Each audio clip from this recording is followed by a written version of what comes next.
All right, see, there's the house.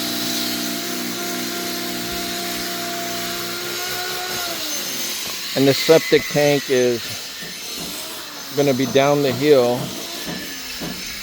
And I was worried about the drop because it's, what is that? It's about 25 feet from the house.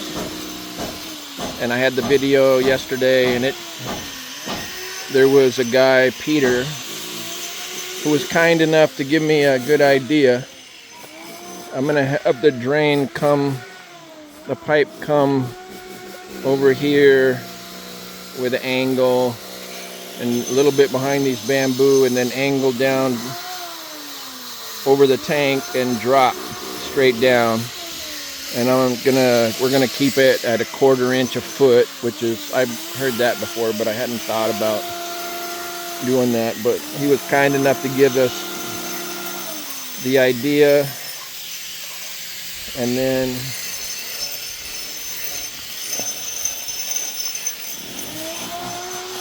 we'll have a drain field down on the other side.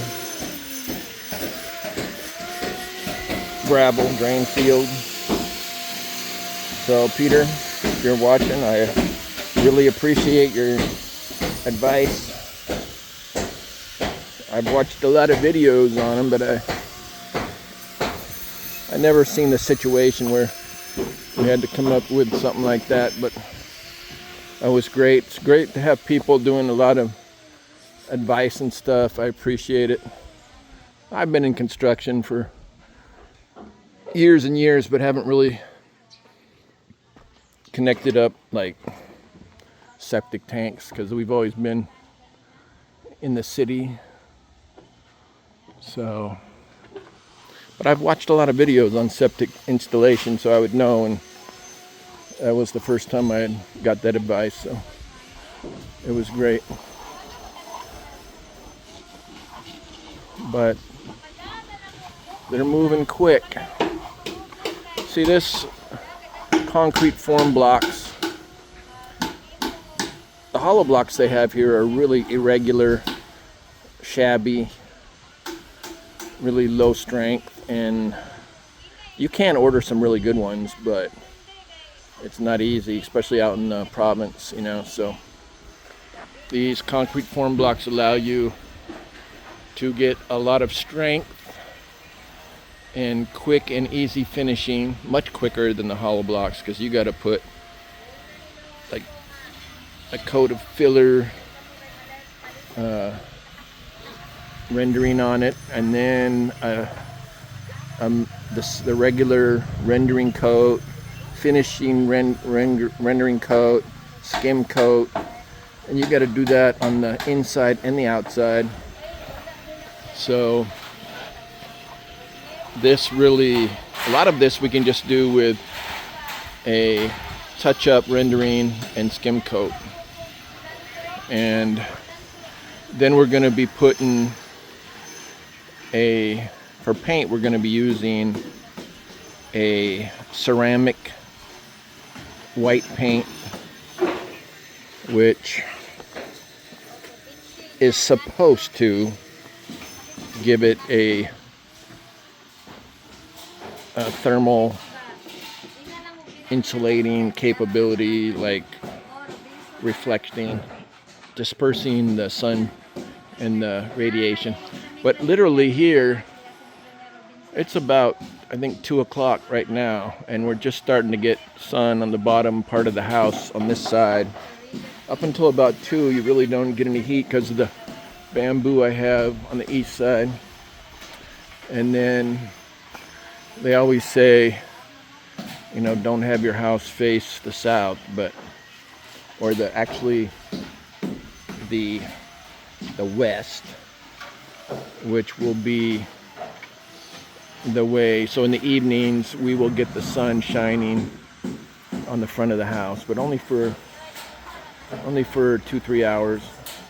And we will have ceramic tint on the windows, and also the patios block a lot until the end of the day. And then I'm gonna get some, like, I'm gonna think of something like some rolls of the bamboo blinds that you could roll down if you wanted to put up there and roll down in the hottest part of the year or something. But really here, it doesn't get as hot as much of the island or the Philippines, and you really don't get that much of the rain. And because this is highlands here and there's no water running into this area, it only runs down the hill there, and it really doesn't run much because this gesso or dolomite or calcium, magnesium from some ancient reef that was pushed up on the hill, it runs through the gesso, and that's why our well over there is almost 300 feet deep and is really very clean. We've had it tested. It's just high in calcium and magnesium or minerals, but it's good to drink. You can drink it, but it's going to be harsh on your skin and harsh on fabrics. Don't get as clean, you know. You need a softener. We need a water softener. So, and we'll get a filter too, but we'll have a water softener, and then we'll end up putting solar on the roof, and it'll get sun all day, and that'll give us plenty of electricity. We have 4 ACs. We have 2 1.5 horsepowers in the main living room and 1 in the loft, and then in the master we have a 1 horsepower, and then in the larger of the 2 other rooms we're going to have a 1 horsepower. The third room right now it'll just be used for storage and stuff, so when somebody comes to stay. So we're not putting 1 in there yet, but we can always change that.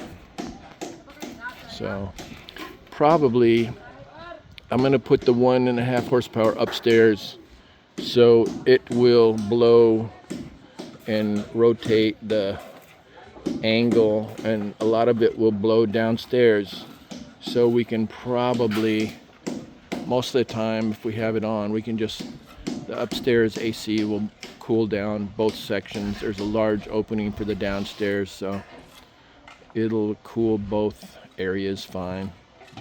We're going to have large ceiling fans, 1 upstairs in the loft, 1 downstairs in the main room, 1 in this bedroom, and 1 in the master. So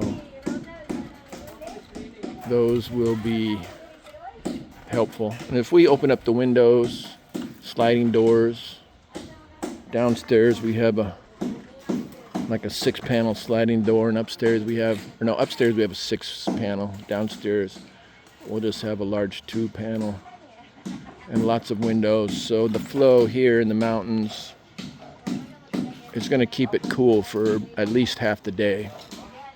So, okay.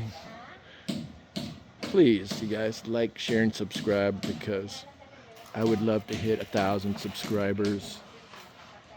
You know, that would always helps your retirement. Then just let me know your channels, and I'd be glad to subscribe if you want me to. But thank you very much. If you got any questions, just throw them at me. Any suggestions, I would love to hear them. Take care.